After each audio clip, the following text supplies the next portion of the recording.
Thank you, Mr. Chairman. And I think, Ms. Berry, you just made a very important statement that I hope we all recognize today, is that a lot of times those who are responsible to maintain the land simply aren't doing that, and who's bearing the costs of that are the local and state governments. And that is the true disconnect that we really do have, is that the true threat and the hurt is felt at home by these local and small governments who are bearing the cost of that, and seeing people who are losing their homes and their livelihoods and their businesses impacted are bearing the cost of that when the federal government doesn't step up and maintain the land that they're responsible to maintain because they have jurisdiction over it. If we're going to have federal land in this country, then the federal government needs to maintain it. If they can no longer maintain that land and take care of it, then boy, give us the chance to do it and make decisions so that we can better manage it for the people who live in this country. Mr. Krapser, in your opinion, who makes better decisions for maintenance of land? Would it be the federal government, or would it be local and state and county organizations that are actually there and closer to the problems that we see every day?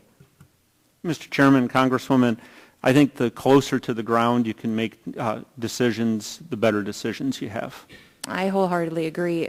Mr. Dice, I have a question for you. In South Dakota, which is the state that I'm from, we have the black-backed woodpecker, which is being reviewed for potential listing on the Endangered Species Act.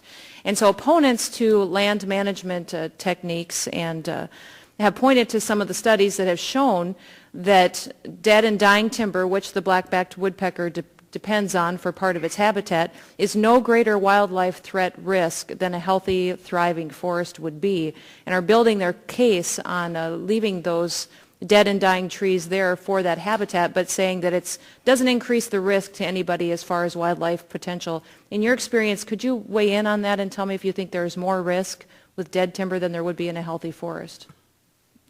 Yes, there's always more, madam. There's always more risk in dead, dying forest than a green, healthy one. I mean, a lot of common sense will tell you that a dead tree is going to ignite a lot faster than a living one. Pretty simple.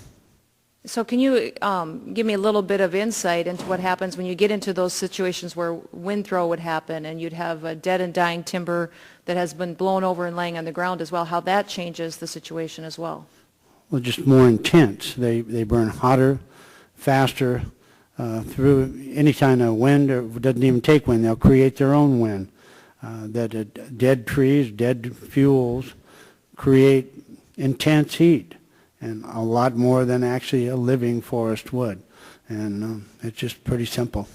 So do you believe the Endangered Species Act could be improved if more opportunity was given to local and state governments to weigh in on some of the policies and procedures that are implemented in a lot of these areas? Yes, I think that more eyes that can look at the situation, the better it would be.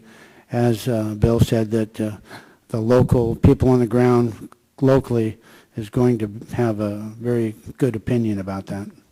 Mr. Krapser, do you have you say anecdotally you have the chance to talk about this as being a longstanding forester, but in looking at the Endangered Species Act, how it impacts our federal lands and how they're treated in dealing with some of the wildlife that is out there, do you believe the Endangered Species Act could be improved if we gave more input to local and state governments and how it is implemented? Mr. Chairman, Congresswoman, yes, definitely. I think if you look at efforts across the country, I'll use in my own state of Wyoming the work, even though it's not a listed species, the work our state government has done on sage grouse has gone far and beyond, and it's been a collaborative, cooperative effort that's really moved things forward much better than a regulatory hammer approach. I think the other thing with the Endangered Species Act, sometimes we focus on single species and we end up with competing species instead of really looking at what we really need out of the protection from the Act. Thank you. I appreciate that. And with that